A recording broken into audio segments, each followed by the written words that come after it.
Okay, hello everyone. I hope you've been enjoying the talks this evening. Thanks very much for the invitation, Duncan. This talk is not going to be about security.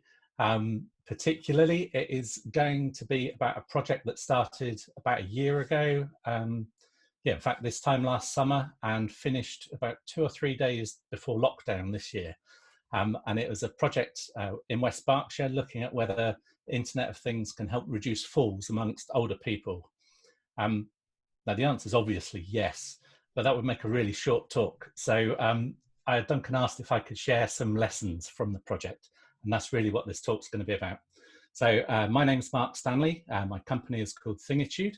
Started getting on for 5 years ago after Mike and I got really excited about the Things network. And we've been doing training and consultancy and IoT projects ever since then. Pleased to say through this project, we've managed to reduce the average age of the team quite substantially. So this project, oh, hold on, my clicker's not clicking. There we go. This project came from the Thames Valley Berkshire Smart City Cluster, who have presented here a couple of times before. For those who don't know, it's 4 local authorities in Berkshire, funded by the Thames Valley Berkshire LEP. They gave £1.7 million worth of local growth fund to the cluster.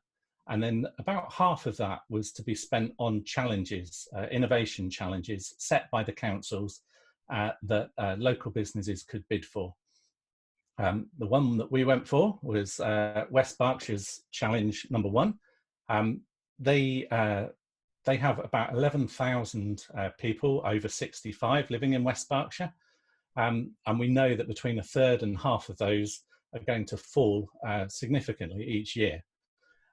So there's a number of factors that affect falls, and what the council was after was a low-cost package of devices that could help prevent falls. So this isn't fall detection and alerting. This is technology to actually try and prevent the falls happening in the first place. So I put a team together. Having consulted at Digital Catapult previously, I've made some really good contacts there and was able to pull together a great team of people with experience in the care service world. So Michael from IoT Stars, and then Aphrodite and Ray from TenderTech, who were a startup on the first innovation program I ran for the Catapult. And we've kept in touch ever since. I'm pleased to say they wanted to get involved in this project. So our offer that won the bid was to deploy sensors in 30 homes in West Berkshire. It was a combination of different sensors and devices. So we had so one of the most common falls is the midnight dash to the loo, which some of us may be familiar with. So the idea was to provide some smart lighting that would light up the floorway from the bed to the bathroom when the user got out of bed. It would light the way to the bathroom so they wouldn't trip over the cat or the Hoover and fall. And then there was a bundle of other sensors. So we had TenderTech's amazing sensors, which look at mobility and balance and a number of other things. Very clever kit. And some simpler LoRaWAN sensors that looked at dehydration monitoring, activity in the home, and general temperature. The idea was to analyze the data and then be able to give that information, useful, meaningful alerts rather than pools of data to the resident, to family and neighbours, and to care professionals. Without cutting to the chase, did it work? Yes, it did. We did a 3 to 4 month trial running from November through to March. So this was a live trial in people's homes. And we got lots of solid evidence of good practice, which is what you want to see. It's nice to know that the older people are keeping active and they're socializing and they're, doing sensible things. But we also detected evidence of prolonged sedentary behavior. So this is people sitting down for too long. Some poor technique, moving from a chair to a wheelchair, and suboptimal environmental conditions. Now, we were expecting to see some, given that it was winter, some evidence of fuel poverty, But in reality, the suboptimal environment conditions were normally that the rooms were way too hot and people were getting dehydrated because humidity levels were dropping. But these three things can all be changed with some intervention, some timely intervention, and through education and encouragement, you can actually change the way people behave and genuinely prevent falls from occurring.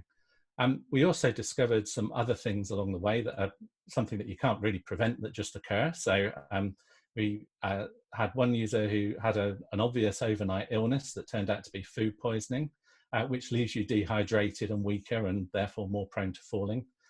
We had suspected urinary tract infection and incontinence, suspected seizure, which was something that the Tendotech sensors were able to spot. And sadly, given that it was over Christmas, quite a few examples of social isolation where people cut themselves off over Christmas and the New Year and didn't really see anybody. So yes, it did work. I wanted to share some lessons from the project because that's more valuable to the people here. I said 5 lessons. The 6th lesson is that you need a cake budget if you were going to attract volunteers from the over 65 community, and it needs to be a healthy budget. So lesson number 1, our smart lighting, the floor level lighting that worked so well in the lab, when it actually came to looking at people's bedrooms and how people live, it was obvious that this wasn't going to work because there were no clear skirting boards other than in, I think, 2 homes we could have actually installed it. So the skirting boards were obscured and we had to come up with another way to deploy the light so that you could light the way to people's bathrooms. One of the things you can't do is put lighting on the floor because you're actually creating a trip hazard. And that's the opposite of what we want to do. So we had to come up with an alternative way. This is just one of lots of different examples that we discovered in real life. So people have much wonkier walls than you expect. Bed legs are a variety of different formats. There was a whole bunch of things, but this was a nice clear one, and really showed the benefit of taking devices out into real life quickly. Lesson 2. The value of goodwill. I think the nice thing about what we did was we got volunteer people who are over 65. A few of them wanted to try the technology for themselves, but by and large, people understood that it was trial equipment and that things wouldn't work. And what they really wanted to do was to be involved in the research and hopefully make things better for other people in the future. And that was a great mindset for people to be going in with. And we didn't want to trash that. So when one of them had to call a plumber because a toilet was stopped working, and the plumber came along and had to fish out a sensor that had fallen off the side that I had badly stuck onto the toilet, that lost us some goodwill, and unfortunately lost us one of the volunteers. Luckily, that was a very rare occurrence that only happened once. More common was seeing positive goodwill from people, and I think the nicest example of that was we were having a problem where the smart light was coming on in the middle of the night and waking people up. One of the residents, who was a volunteer, is a scientist. He's a biologist, very used to doing experiments, and so I went round to his flat to see how he was getting on, and he brought out his logbook. And took me through the experiments that he'd been conducting as to exactly what the factors were that were causing this light to come on in the middle of the night. And that was fantastic. It's really good engagement with the project and actually helped us solve a problem. So there's a lot to be gained by keeping your volunteers happy, but I guess everyone appreciates that. Lesson 3, network trouble. So our network, our particular solution was involving 3 different types of network. It wasn't just the LoRaWAN one, which is my normal kind of thing, but we were using 3G, 4G, so mobile phone technology, and we were using Wi-Fi. And perhaps unsurprisingly, all of them caused us problems. So despite Newbury being the spiritual home of Vodafone, it turns out the mobile phone signal in some places there is sketchy, to put it mildly, and that became a problem for some of the sensors we were using that had higher data rates and needed the mobile connection. LoRaWAN, perhaps more expectedly, was patchy in some places. The nice thing about that is that it was easy to fix because we could just install another gateway, which is what we did. So there was a corner of a housing area that was hard to reach from the gateways that were installed. So we installed one much more locally there, and that fixed that problem. And then we had the opposite problem with Wi-Fi, where there was actually too many different Wi-Fis all together in the sort of block of flats, and we were getting some interference from one of those. So that was something to sort out. And networks, really fundamental to the way the solution can work, because without the network, we're very limited as to what we can do with the data. Speaking of the data, one of the things that's really key is that we don't create any false alarms for the users, because that would, quickly undermine trust in the system. So, should we be concerned if the room temperature drops below 18 degrees? Well, below 18 degrees is below the fuel poverty level, and, it's an unhealthy temperature. So kind of yes, but not if the resident has just gone away for the weekend and turned the heating off like a sensible person to save some money. So we have to make sure that we don't just look at the temperature. Similarly, if someone regularly uses the bathroom 6 times a day and then one day it only gets used twice, is this a sign of dehydration? Possibly it is, but possibly they went out for the day. And again, you can't just rely on this one factor. And the other way around, of course, is equally true. So if the bathroom usage suddenly jumps from 6 times a day to 10 times a day, should we be alarmed? Yes, unless the grandchildren have come round, in which case it's quite understandable. So we have to use multiple data sources from different sensors. So we have to know whether people are at home. We have to know roughly how many people are at home before we can legitimately send an alert out saying we think this is a concern. Finally, the fifth lesson, really the technology is the easy bit. We know it works, we've proven that it works, and we know we can send timely and accurate alerts so that intervention can occur. But who are we sending them to? And social care, as it's currently set up, isn't resourced to respond at speed to prevent falls. They're set up to provide annual reviews, scheduled annual reviews of their customers. So they don't have that facility at the moment to react. Having that kind of team would reduce the overall cost of falls, because anything you can prevent saves thousands of pounds each time somebody falls. And it's not just the council, it's NHS and it's the families involved as well, who have to take time off work to look after elderly, unwell people. But it's a strategic and political decision, and it needs organisational change, and that's not going to come quickly.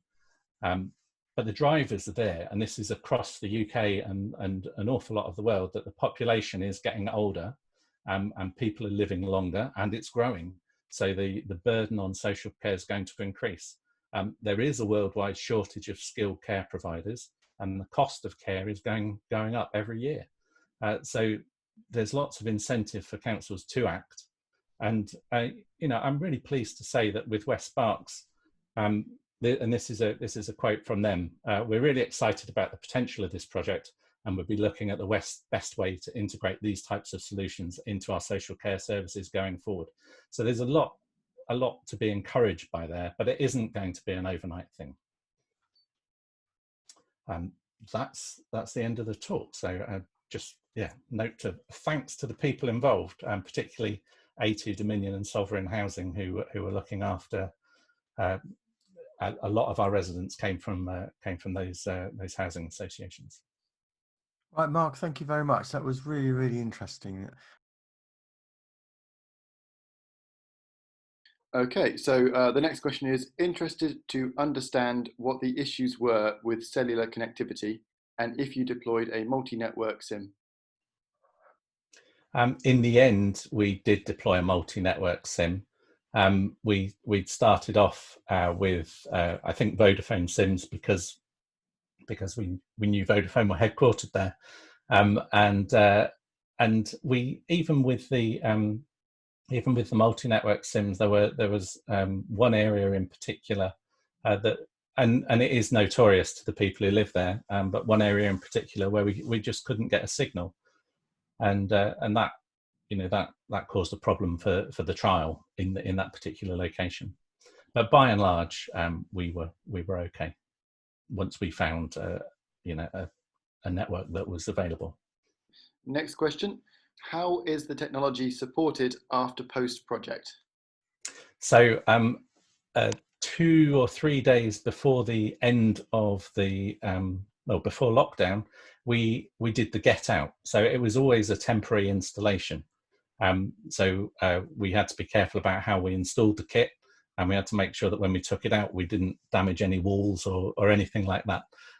So it isn't supported afterwards. It was a trial for a fixed period. And that's, you know, the possibility of carrying it on later is very much there. Next one. Do you think that the NHS social care budget issue is a real barrier to progress in your area?